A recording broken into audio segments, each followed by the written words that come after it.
Hey everyone, I'm joined today by BPS Customs, aka Brian, and we last worked together in China, I think. Yes, we did. Touring Cooler Masters factories. So he put out some videos on his channel that you should definitely check out. You covered at the time a start to finish of how cases are made. Yeah, went through like from pressing the steel all the way to assembly. Yeah, so really cool stuff there, and we had a video on his channel talking about some of that experience. Today though, we're doing a part 1 of 2 of a PC build. We're gonna use a 3970X and these for a production build at our studio here. And these are our Tesla V100s. We have 2 of them. We have them on loan from a viewer. And these are not something I can afford to replace or purchase. They're $10,000 Are you serious? each, yeah. And I'm gonna need you to take one apart for a water block. So. No, I didn't sign up for that. Before that, this video is brought to you by the Gigabyte X299X Designari high-end motherboard. The Gigabyte X299X Designari runs Intel's X299 chipset for HEDT CPUs, but this board stands out most for its properly finned VRM heat sinks and cooling solution, and its focus on networking with dual 10 gigabit Ethernet alongside Wi-Fi 6 802.11ax support. Learn more at the link in the description below. All right, so what we're doing then, basically, we want to put something fun together, and I've got a few different, we'll walk through part selection and some of the unique challenges that we have at GN versus what someone building a permanent system might have. So Brian is much more of an expert than I am on things like open loop cooling. You do a lot of it. I do a lot of it on my channel, and usually those builds go pretty smoothly. So hopefully that translates over to here. I'm also not involved in those builds. That's true. I didn't factor that in. So that will make things more difficult. But yeah, I guess what I kind of wanted was, we're currently using 8086Ks to render things. I'd like a system that is a bit better than that. 8086K with an IGP is pretty quick for Premiere, but as you know, 3950X, 3970X, way better. Those processors are pretty amazing, to be honest with you. And we were talking briefly before about the 8086K and rendering out with QuickSync, and it works pretty well for you guys. Yeah, but Premiere's been updated, and yep. Ryzen stuff's actually pretty good now. So the biggest challenge we have is I want a box that we can push our renders to and also potentially do things like Blender rendering. So we were talking about this earlier, but unfortunately I'm pretty confident right now that having one of these versus a Titan V even, which is what my plan is, to have these in the system, later replace them with Titan Vs. It's the same PCB we'll talk about later, but the concern is with Premiere, might not do a whole lot. It might be totally irrelevant. Like a 1650, 1660. Yeah, I found that same thing with my testing. I mean, I run a 2080 Ti, but I don't really need to. Yeah. So. Yeah, we found that a while back too, and CUDA acceleration, it helps to an extent, but it doesn't load the card completely. Yeah. So where we're really gonna get value out of this at GN is things like Blender, where with 32 gigabytes of memory on these, you're now at a point where you're approaching parity with system memory, so you can push a whole lot of the rendering to the GPU, and then we can do the rest on the CPU for things like animations or our product images, things like that. All right, so the other concern then for you to consider is I only have one 3970X and I need it for testing, regression testing, overclocking on stream. Yeah. So it has to be removable. So, sticking it in a custom loop might be a little difficult then for getting it out, but if we do it with soft tube, we put maybe a little extra slack in those tubes, moving that block around shouldn't be that big of a problem. You could take it out whenever you need to. Right. So do soft tubing for at least the CPU. Yep. And what about connecting these? So that's a funny story. I was at Micro Center the other day, and we were talking, and you're like, hey, do you think we could get a terminal to connect these two together? And I'm like, I could see what they have. And Micro Center has a few, and this was 99 cents. Mm-hmm. What are you thinking? Is that going to do it? I think, what's the spacing on our motherboard? I think we're going to be same as this board, but different board. It's going to be 2-slot. So actually, I think it's the same. I think that works. That looks like it works. I think it works. Okay, nice. We lucked out, and our 99-cent terminal for pretty good. For slightly more value than that for cards, I think should work out just fine. You weren't expecting me to pay you back? The 99 cents? Yeah. The juice is running. I don't know what that means. All right, so these are the blocks. Patrick actually made some modifications to this, but this is the original RIP LTT block. You can see the LTT sort of still there. And the mod we had to make is, if you look at this card versus the Titan V over here, these blocks are made for Titan Vs. Titan V's got top PCIe cabling, and the Teslas have an 8-pin EPS 12-volt header, which actually makes the power supply requirement a lot more difficult too. Yeah, you're gonna have to find at least 3. At least 3. Yeah. Yeah. EPS 12-volt. So what Patrick did is he cut out pretty cleanly overall, considering he did this with a hacksaw, I think. Cut out a corner for that, and then later we'll swap these back onto Titan Vs, and they still are compatible with Titan Vs. So there's just a hole in the acrylic to accommodate the cable. Okay. I will. You want to hand me mine? Yeah. And we'll use some. These aside too. Do you have any toolkits that I could use? Okay. I think we've got everything. If we don't, then I've got other toolkits too. But I'm sure we'll be all right. Yeah. So these cards, I think it'll be fun to see what they do. I'm not really sure what to expect. I know with Blender we should get value. But had you tested them previously? Not really. Yeah, not really. I talked to Wendell when he was here about trying to figure out something to do with these, because he has at least one, maybe a couple as well for his enterprise work. Yeah. And we were like, well, I don't know, if we can figure out some kind of, I should have mentioned that, if we can figure out some kind of deep learning project, maybe there's a use for them. But unless we're gonna like synthesize, I don't know, a deep faked Linus or something, I'm not really sure what I would use. I don't know if that's for. the best use for these cards. Are you sure? I could. If we could, yeah. I'll just create a new channel. I'll deep fake Linus into it and make videos, and then I'll contact YouTube and say that this channel, Linus Tech Tips, ripped me off. Yeah, they've been stealing all your content. Yeah, even though mine was created later. You could use these cards to figure out the YouTube algorithm. That's actually brilliant. And probably impossible. But let me know what the results are. Yeah, I could probably sell the results to YouTube because I don't think they know what their algorithm does either. How's that one going? I see you're actually tracking the screws on the GN mod mat. That's right. Available on store.gamersnexus.net. There you go. I'm actually planning to mention this briefly earlier with some other parts, but I'm planning in the next week or so to do a charity auction of the mats that we used on the set tables for the year. Oh, neat. So if you want like a really messed up mod mat that's been through, I mean, like there's some Kingpin thermal paste right there from Rip J. You got some history there. There's got to be some burns on here somewhere. There's some, I mean, that's a burn right there actually from a torch, I think. There's a lot of paste. There's, yeah, they've been through heavy use. So. Is a faded Steve Burke signature? Yeah. This was one of the.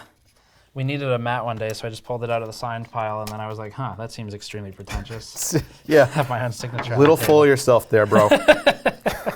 All right, so got the backplate all done, squared away. Yes. And this, to be honest, this is how, when I'm disassembling a card, this is how I track. I don't necessarily always have this grid. Yeah. But I try to place them where they would go back, if I can at all do that. Yeah, that makes sense. Yeah. This should just pull apart. There's no on the end? I think that's gonna be it. Oh, this right here. These oh, three. You're right. It comes right apart. Okay, cool. No, that's just securing the cooler. Oh, mine's not just securing the cooler. I win. It looks pretty pasty. That might have been us. That might have been me. This is the Titan V. Let's get a comparison on those. They should be basically identical, if not exactly. Let's hope that they are identical. The one thing I'm not sure about is like the MOSFETs. Yeah, and you could actually see the PCB layout for the PCIe connectors here. Yep. Yeah, it's got the blank for it. 3170. So I think they might be actually the same VRM. Yeah.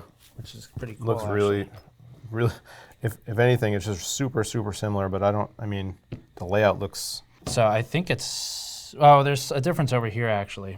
So these. I guess caps over here. Yeah. Well, that's gonna make it pretty easy to work with. Do you want to keep the coolers separate?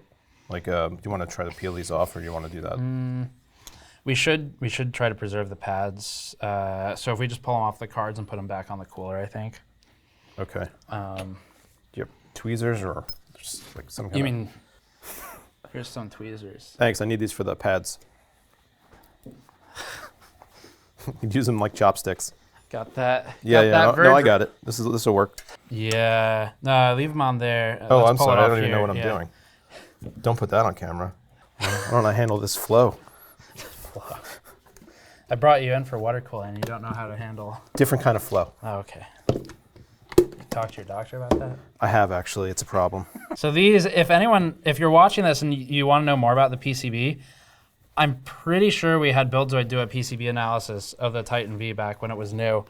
And you can check that video. From what I can see here, it's functionally the same. We pointed out a few of the differences, like the capacitors, but it looks like the VRMs are going to be the same. So you should be able to just watch that video. Don't want to go too hard in the SMDs in there. Yes, I would. So, I would avoid it. yeah. You can get your fingernail in there and get all the paste and also rip off a line of SMDs. Yep. Well, if there's less things to cool, then should be It'd be better, yeah. I will say though, a guy tweeted us the other day asking, hey, this stack of capacitors came off my video card. Do you think it still works? Came off is maybe a little bit of a passive tone there. Like, I don't think they just came off, but yeah. Typically though, they will still work. You don't need every capacitor.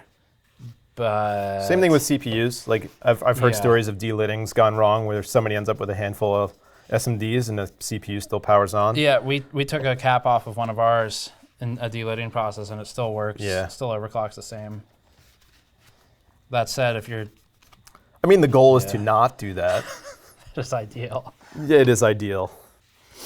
Cleaning this versus cleaning the old Vega cards with those stacks of HBM. Oh, man. Much different experience. Yeah. This is like one nice level plane. Yeah.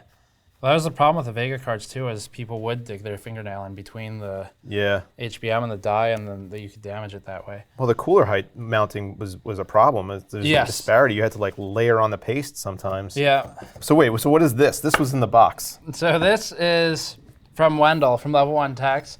He brought this with him in case we found a use for a Tesla while here, or if he brought it, I think he brought one of his own just in case too. And because these cards don't have coolers, like fans I should say, they have heat sinks, but they don't have coolers. I see it. Yeah, so those 3 screws line up with 3 screws here. And the way it works is these connect like that, I think. Yep. And then you hook up a blower fan to the end of it. Yeah. So you turn it into a traditional... Is that a Wendell cooler. original? It is. Wow. Yeah, and he offered to make me another one if I need it. It's pretty cool. So I don't know if anyone out there needs one. He's a pretty open guy. Hit him up on his forums, I guess, Level 1 Techs forums. He only charges like $100, $120, something like that. I don't even know. It's pretty reasonable, I think. Yeah, he's extremely reasonable. For how much ability he has. Okay, so yeah, let's get to it. We've got the blocks. We have one that has an acrylic plate. I think that's yours. I've got the blackout plate. Yeah. And as far as metals, everything is nickel-plated copper. So we should be good on loop metals. I hope so. All right, paste. Yes, please. Yeah, that stuff. That's Hydronaut because it's pretty. Did you pick me the most viscous thermal paste that you have? It's good, but I need my cryonaut. Cryonaut's easier to spread. I'm getting my thumb workout trying to get this out of the tube. So the other day, shout out to Der Bauer, I guess. The other day I was working on one of these with a Hydronaut tube, and I bent the like this thing on the sides, like you're doing here. Yeah. It was bent straight up by the time I was done with it. I don't think I've ever worked with that before. You got full coverage of the HBM over there? You could dab me. I was gonna spread it, but you're gonna spread that? I was gonna spread it. Oh man. I was gonna take my chances, but I do have a spreader if you want it. No, it should be fine. Especially because it's all the same plane too, right? So yeah, spreading Hydronaut is not easy. Yeah. So now we have to figure out where all these screws go, huh? Yeah. So this is all one type of screw for these kits, is this one, which you should have maybe a bag over there. If you don't, I have more. Nope, just kidding, I don't. Yeah. Oh, Titan V block. So there are some more right here if we need them. So I guess I'll note there's a step we're skipping in this video that you'll have to do at home if, I don't expect people are gonna do this, but if you're doing water cooling of a card, obviously. And that step is putting all the thermal pads on. So some blocks now, do Corsairs have them pre-installed or no? Do you remember? Corsair does. That's yeah. They did a couple things really right with those products, and that is one of them. I hate installing thermal pads for water blocks. Like it's not like it's hard. It's just when you have to cut them out yourself, it takes forever sometimes. So there are other companies that ship their blocks not necessarily with them pre-installed, but pre-cut, right? Which is like Watercool does, and that just makes things a whole lot easier. Yeah, it's annoying when you have to work with. It's not like a big deal, but I guess I think working with computers a lot has made me really impatient with things that should be faster, and you're working with delicate components. Yeah, and it's annoying to have different size thermal pads that you have to cut out and match, and I like when they're kind of mapped out for you. You know, pre-cut and mapped. Yeah. It is a lot cheaper to not pre-cut them. Yeah, that is certainly true. But when you're talking about custom water cooling, you're almost into the realm of, well, you're going to pay for it anyway. What's another couple bucks? Yeah. I've put together some loops that I don't even want to think about how much they cost, and it's just all water cooling gear. Some of these are the right screws. They're all in a bag labeled Titan V screws, but actually I can tell by looking at it that some of those are not from this kit. But yeah. That's okay.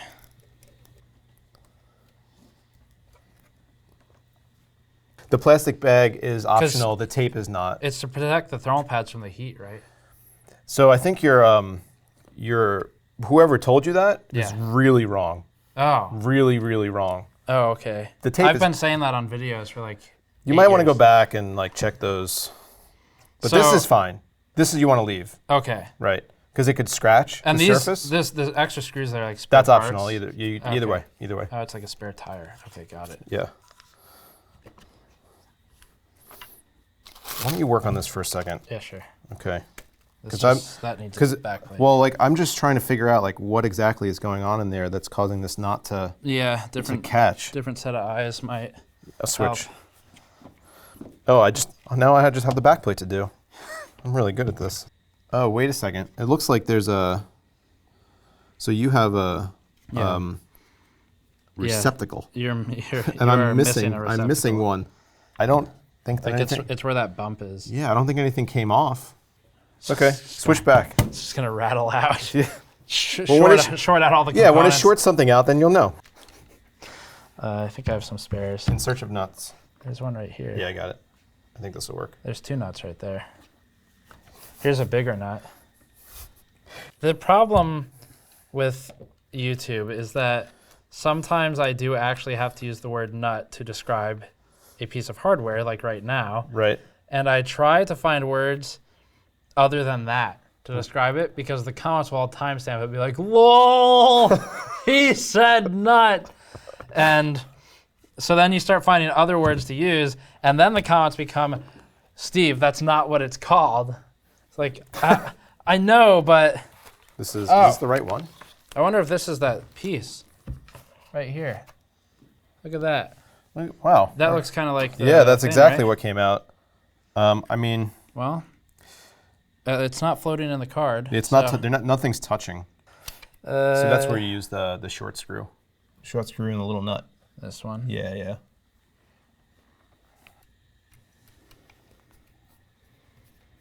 Can't tell if it's contacting. Yeah, we're good. Is it? Yep. Okay.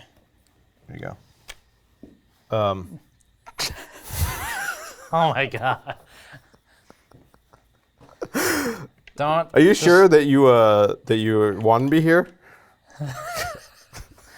Should we just not mention it? Yeah, please don't mention it. Let's just see if they figure it out. Have you determined the issue yet, Andrew? All right.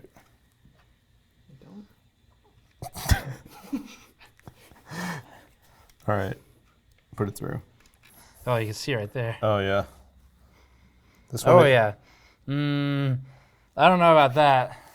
Oh, so I should smell this Yes. now. Piece of advice for you. Yeah. Anytime anybody says, hey, smell this, you should definitely smell it. Yeah. What do you think? Oh, it's delicious. Okay.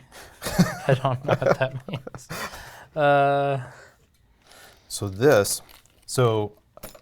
I've never used this specific terminal, and it looks like you have to repurpose these O-rings. Okay. So we'll do that later, because this only comes with 2. These gaskets are going to have to go in here for us to use this terminal, because normally these don't come off the card if you're just running a single GPU in your loop. But they have to go in here to seal against the GPU block. Oh, you want help? Just emotional. Okay, I mean, I could sit here and give you some snarky quips or something. That's what I'm pretty good at. Is that your highest paid service you offer? There's like custom loop building and then snarky quips. Yeah, yeah. If you want them combined, I don't know if you can afford extra. that. Yeah. Cool. Okay. Well, that looks pretty good. Yeah, I think we're good on these. This is what we're going to be using. So yeah, we've got the Gigabyte Extremes probably going in. We were using the Asus board for our reviews, so we're going to keep Asus for the reviews of when we need to do regression testing on the TRX40. So we'll use the Extreme for this. And I liked this board because the main reason is 2-slot spacing for 4 cards. I thought you were going to say the RGB. Does it have that? I'm sure. Because I really want. It's all around it. Really? It's everywhere. Does this Steve. have that? This? Yeah. It does. Oh, man. This is going to be great. Okay, never mind. We need different parts. The plan is O11XL is a bit bigger, and we like the case well enough. The O11 Dynamic's extremely good. The O11XL is just a bigger version of the O11 Dynamic for the most part. Yeah. And we have a review on this case if you're interested in it. But goal will be throw this in there. You were talking about clearance. Do you want to cover some of that? Yeah, absolutely. So we don't have to demonstrate, but so when this mounts in the case, because the 24-pin is actually horizontal as opposed to vertical, you worry about clearance coming out and covering over what could potentially be more radiator space. And we were testing that out before, and this case is pretty well designed, I have to say, because the height that it gives you from the motherboard tray back down to the rear wall should be sufficient to allow us to have the wire coming out, the cable coming out this way, and also have clearance. Right. So it actually shouldn't be a problem at all. And there is an EATX like extension or a different platform they have. Yeah. We don't have that. I don't think so. we don't need one. This sits flush against the Cool. tray, so we should be good. Perfect. Okay, so that's what we're going to work with for the rest of the build. You've seen the cards. That was the main thing for this one. And the CPU, like I said, the biggest challenge is we operate a little differently than a lot of the other outlets, where my biggest concern is always I don't want to tie up our best components in work systems because we need those to make content, the components. Fair enough. Like I can buy others of CPUs, but buying another 3970X right now is one, impossible because you can't get them, and too expensive. Both of those things. Yeah, so we'll just design the loop in a way that it can be removed for testing. Should be more than doable. Yeah, and then we'll be good to go. So check back for part 2 where we do the picking out of, I guess, things like fittings and building the rest of the loop. Yeah, we're gonna kind of walk you guys through how to choose fittings for your loop. I brought a whole bunch of them with me. I know you got some too. Yeah. And then we're gonna put this thing together. And then also check out BPS Customs, link in the description below on YouTube. On YouTube. And we'll see you in the next video.